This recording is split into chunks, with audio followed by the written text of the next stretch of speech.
Mis amados hermanos, buenos días, buenos días. Le damos gracias al Señor por su misericordia nuevamente esta mañana. A pesar de que algunos hermanos se encuentran en oprobio, en dificultad, como decía nuestro hermano Nehemías, sin embargo, gócense, decía el apóstol Santiago, cuando entren en muchas y variadas pruebas, sabiendo que la prueba de su fe traerá un carácter probado, el carácter probado esperanza. Gozaos, gozaos, decía también nuestro hermano Pablo, gozaos, gozaos. Les digo otra vez, gozaos y regocijaos. Sabemos que algunos de nosotros estamos en buena condición ahorita, algunos de nuestros hermanos, por la gracia de Dios, obviamente, por la gracia de Dios. Algunos de nuestros hermanos, como nuestra hermana Elizabeth, sufriendo la partida de una de sus hijas, gracias a Dios en la eternidad. Ya sea que seamos sanados aquí en la tierra, Dios haga el milagro y sigamos caminando sobre este polvo contaminado por el pecado, ya sea que seamos sanados y seamos levantados para caminar sobre las calles de oro, sobre los ríos de cristal en la Nueva Jerusalén. De una u otra manera, siempre en Dios tendremos nuestra fuerza y ganancia siempre por la eternidad. Sanados aquí, sanados allá, lo importante es que somos levantados y en Él, en el nombre de Cristo. Hermanos amados, ¿por qué? Porque cercano está siempre el que nos justifica. ¿Qué significa justificación? El hecho de ser presentados sin ninguna culpa delante de Dios. Te invito pues al texto que nos ha conducido, que nos ha llevado en esta barca, ese texto que nos hace navegar en medio de las tormentas. Los textos de la Biblia son como una barca en la cual encontramos un refugio. En la tormenta es como ese baluarte al cual acudimos en un momento de necesidad y nos encontramos con nuestro Dios. Cercano está el que justifica, Isaías capítulo 50, versículo 4. Este texto que nos sigue dando, así como esos pozos de agua viva, más y más cada día para seguir siendo sostenidos. El Señor Dios, en el contexto mesiánico del que viene hablando Isaías, el Señor Dios me ha dado lengua de discípulo para que yo sepa sostener con una palabra al fatigado. Sostener con una palabra. Somos sostenidos. ¿Cómo? Por una palabra. Esa palabra de nuestro Dios es la que nos hace permanecer, la que nos hace confiar, pero sobre todo nos hace descansar. ¿Por qué razón? Porque Dios siempre estará de nuestro lado y a nuestro lado. Dios estará siempre a favor de aquellos que Él ha escogido. Aun cuando tropecemos, aun cuando tengamos dificultades, aun cuando veamos una prueba complicada, difícil, que no se sobrepone o que no cesa, a pesar de que tenemos la promesa de Dios, el propósito de Dios habrá de cumplirse. Que yo sepa sostener con una palabra al fatigado, y es Cristo, su palabra, la que nos sostiene. Mañana tras mañana me despierta. No es cada mes, no es cada cierto tiempo, día con día. Así como el maná venía y caía día con día y ellos iban y lo recogían, así mañana tras mañana Él es el que lo hace, me despierta. Despierta mi oído para escuchar como los discípulos. Versículo 5, el Señor Dios me ha abierto el oído, no fui desobediente ni me volví atrás. Obediencia, descanso, ¿para qué? Para tener la misma actitud que tuvo nuestro Señor Jesucristo, nuestro máximo ejemplo, en quien reposamos, en quien descansamos, de quien tomamos nosotros toda fuerza, todo poder y todo ejemplo para seguir y para perseverar. Versículo 6, es hermoso lo que dice la Escritura, porque a pesar de lo que habría de enfrentar, dice el Señor, di mis espaldas a los que me herían. Fue una palabra que siglos antes había sido escrita para que cuando tuviera su cumplimiento pudieran entender. El Señor lo entendía, sabía que era para él esta palabra. Pudieran entender que todo caminaba y marchaba en ese propósito eterno de nuestro Dios. Di mis espaldas a los que me herían. No puso resistencia. Sabía que lo que estaba escrito habría de cumplirse. Sabía que aquello que estaba escrito en sufrimiento, pero también en gozo, después de lo que sobrevendría después del sufrimiento, habría de tener su efecto en su momento y en su tiempo. Así es que no fui desobediente, dice la Escritura, no me volví atrás, sencillamente di mis espaldas a aquellos que habrían de herirla. Ahí se puso el Cordero de Dios. No puso resistencia, atado de sus muñecas, recibiendo aquellos azotes, no expresando nada en contra, sino sencillamente soportando por causa de ti y de mí. Di mis espaldas a los que me herían y mis mejillas a los que arrancaban la barba. Así con algún cabello que no sea arrancado de cualquier parte de nuestro cuerpo es en verdad doloroso. Imagínense a lo que él fue sometido. Sin embargo, como cordero que fue llevado al matadero, dice la Escritura que no abrió su boca. ¿Por qué lo hacía? Porque él sabía que aquel que estaba cercano a él, su padre que jamás le abandonaba, llegaría el tiempo en que le rescataría y le levantaría. No escondí mi rostro de injurias y esputos. Versículo 7 nos da la razón del por qué ni retrocedió y por qué descansó, por qué fue obediente y por qué no se volvió atrás. Propósitos de Dios, seguir siempre hacia adelante, hacia lo que tenemos puesto hacia adelante. Versículo 7, ¿por qué? El Señor Dios me ayuda. El Señor Dios me ayuda. Por eso no soy humillado. Por eso como pedernal he puesto mi rostro y sé que no seré avergonzado. Es decir, ninguno, otra porción de la Escritura, ninguno de los que confiamos en Él seremos avergonzados. ¿Y qué significa avergonzados? Que cuando Él dijo, Lázaro ven fuera, no sucedió la vergüenza de que aquellas palabras no tuvieran su cumplimiento. Sucedieron aquellas palabras.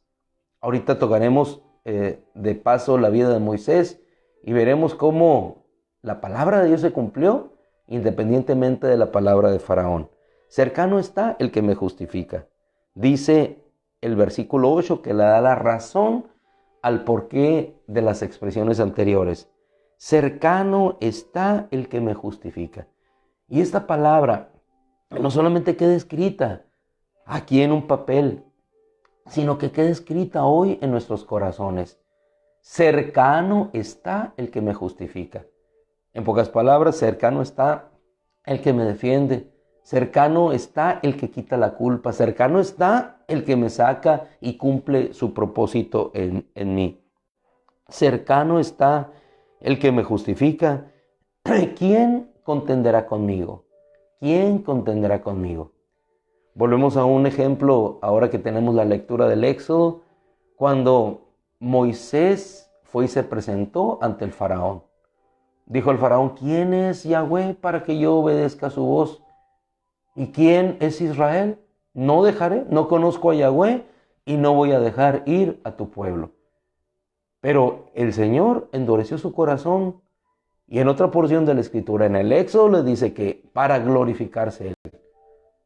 He permitido esto para que mi nombre sea glorificado. De tal manera que cuando vienen y sobrevienen las plagas sobre Egipto, llega un punto en que hasta los magos, no pudiendo imitar o hacer lo que Dios estaba haciendo, le dicen a Faraón, definitivamente, esto es el dedo de Dios. ¿Y qué hizo Moisés? Sino sencillamente obedecer a la voz de Dios y obrar conforme a la palabra del Señor. Moisés, toma agua del Nilo, la sacará, se convertirá en sangre, sucederá esto. Moisés hace esto. Toma este polvo, aviéntalo sobre los cielos y entonces úlceras caerán sobre toda la tierra de Egipto. Pero yo haré distinción entre ustedes y ellos. Mientras los ganados que se encuentran en la tierra de Egipto, en las tierras, habrán de sufrir, sus ganados, sus rebaños que se encuentran en la tierra de Gosén, ellos no sufrirán. Para que sepan que hay distinción entre mi pueblo y su pueblo. De tal forma que cuando Moisés llega nuevamente ante el llamado de Faraón, porque ya no soportaba las plagas, le dice Faraón, ¿y quiénes habrán de ir? Y encontramos en el libro de Éxodo 10, versículo 8, la pregunta de aquel hombre, endurecido su corazón, pero Dios mostrando su poder. En el contexto de que cercano está el que justifica, Dios les dio la fuerza, Dios les dio la salida, de tal manera que, ¿quiénes son los que van? Dice Faraón. Moisés respondió, iremos con nuestros jóvenes. Y aquí es algo, hermano, que debe llenarnos a nosotros de ánimo y de fortaleza.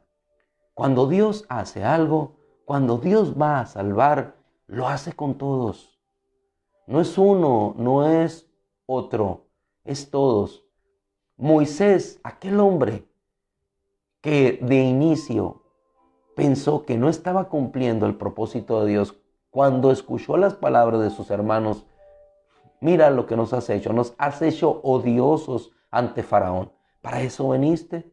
Él va y se refugia en Dios y le dice, Señor, para esto fui enviado. Mira lo que ha acontecido al pueblo. Sin embargo, sobreviene la palabra y ese hombre que nunca pensó que el propósito de Dios habría de obrar, una y otra vez, caminando en fe, fue viendo las señales de Dios, fue viendo el poder de Dios y entonces aprendió a descansar. De tal manera que a Faraón le dice en esta ocasión, iremos con nuestros jóvenes. Faraón tenía temor de que se fuera el pueblo porque de ahí vivían. Se irán de nosotros, se irán poderosos, se harán poderosos, se irán. ¿De qué vamos a vivir? Como algunos continentes que basan su vida no tanto en el trabajo propio, sino en el trabajo de los demás. Se van esas personas. ¿Qué harán sin esas personas? Sin embargo, los mantienen en situaciones de extrema necesidad para hacerles dependientes, porque ellos dependen en sus necesidades de la situación de ellos. Lo mismo ocurría en Egipto, lo mismo ocurría. No los dejaban ir, ni tampoco dejaban entrar más de lo necesario. Pero bueno, Moisés le respondió, nosotros iremos con nuestros jóvenes y con nuestros ancianos. Todos, los que están fuertes, los que no están tan fuertes, todos. Porque Dios nos llevará a todos a ofrecer sacrificio porque todos somos su pueblo, jóvenes y ancianos. Iremos con nuestros jóvenes y con nuestros ancianos, con nuestros hijos y nuestras hijas, con nuestras ovejas y con nuestras vacadas iremos, porque iremos a celebrar una fiesta solemne al Señor. Iremos todos. Es decir, el propósito de Dios se cumpliría en todo su pueblo. ¿Qué hizo Moisés? Sino sencillamente descansar. Descansar en la obra que Dios estaba haciendo. ¿Por qué? Porque cercano estaba el Señor a aquellos que Él justificado. Y esta palabra 58 de Isaías, cercano está el que me justifica. Tenemos un Dios cercano y así lo dice el Señor por medio del profeta igualmente. Yo soy un Dios cercano. No soy un Dios lejano. ¿Cómo decís ustedes que tenéis un Dios lejano? Yo soy un Dios cercano. Y es lo que debemos de entender siempre nosotros. Un Dios que está cerca de nosotros y que nos justifica y que por medio de esa palabra que Él dio de liberación a Moisés, esa palabra habría de tener su cumplimiento. Llegó un momento, y lo veremos en los capítulos que leeremos en este día, cómo aquella palabra de nuestro Dios fue cumplida. Y Faraón le dijo a Moisés, sal, no quiero volver a ver tu rostro. Eso dijo Faraón. Pero Moisés dijo otra palabra, no volverás a ver mi rostro. No volverás a ver mi rostro. Y así sucedió. Porque después de no volver a ver el rostro de Faraón, el rostro que vio en lo futuro fue el rostro de Dios porque salió a encontrarse con Él. Descansó en Dios, en el que estaba cercano a Él para justificar. Y dejando de ver el rostro de Faraón, después lo que vio hacia adelante fue siempre el rostro de nuestro Dios. Y así es nuestra vida, amado hermano. Cercano al que justifica, dejaremos de ver el rostro que representa la opresión, que representa la esclavitud, que representa todo aquello que lacera, que lastima nuestras almas, nuestras vidas, nuestras familias, para llegar a ver el rostro de nuestro Dios. Si las palabras van de consuelo, así ocurrió con la hija de nuestra hermana Elizabeth. Dejó de ver el rostro de la opresión, dejó de ver el rostro de la enfermedad, y hoy sus ojos contemplan a aquel de quien dijo ella: si el Señor no me ha abandonado cuando yo andaba mal, no lo hará ahora que me he acercado a Él. Cercano está de nosotros aquel que nos justifica. Dejaremos de ver el rostro que nos aflige para ver el rostro y la mano bondadosa de nuestro Dios, que nos acoge, nos lleva y nos hace ver la libertad y no la opresión. Nos hace ver la esperanza de una tierra y no la esclavitud de la tierra que nos abraza, para extraer de nosotros la fuerza de nuestros hijos, la fuerza de nuestras simientes, la fuerza de nuestra juventud. Pero aquí van todos, jóvenes, mujeres, niños, ancianos, todo aquello que el Señor ha escogido. Israel es mío, dijo el Señor, mi siervo eres tú. Te he escogido, te he amado y yo te voy a sustentar y a sostener. Gloria a nuestro Dios. Bella su palabra, hermoso su poder cuando se manifiesta en nuestra vida. Padre, gracias esta mañana por tu bondad, por tu fortaleza. Te damos gracias por tu gran amor manifestado en tu Hijo, que en esa porción nos dice: cercano está el que te justifica. Y en eso descansamos. Por eso ponemos nuestras espaldas, damos nuestras mejillas, Señor, y no escondemos nuestro rostro, sino afirmándolo, vamos hacia adelante confiando en que después de aquella cruz vendrá nuestra ascensión. En nuestro caso, después de la prueba vendrá el arrebatamiento y el ver tu rostro. Gracias, Padre. Te amamos siempre porque tú nos amaste primero. Gracias, amado Padre. Bendícenos, fortalécenos, guárdanos y protégenos. En el nombre de Cristo. Amén. Gloria a Dios. Mis amados hermanos, un abrazo, que el Señor les cuide. A todos aquellos que temprano estamos, mi hermano Ernesto, todos hermanos amados, imposible ahorita mencionarnos todos por nombre, que el Señor nos bendiga. El día de hoy por la noche ya recibieron un mensaje, el orden del culto que vamos a tener. Tengamos cuidado con los tiempos. Hoy por la mañana preguntamos: ¿a cuánto estamos? Decimos 25. No, la temperatura, ¿a cuánto? Ya no pensamos en la fecha, pensamos en la temperatura. El Señor les bendiga, cuídense mucho. Si Dios quiere, nos encontramos el domingo nuevamente. Un abrazo, que la gracia y bendición y ese sol que se levanta a lo lejos nos caliente fraternalmente. En el nombre de Cristo, Dios los bendiga.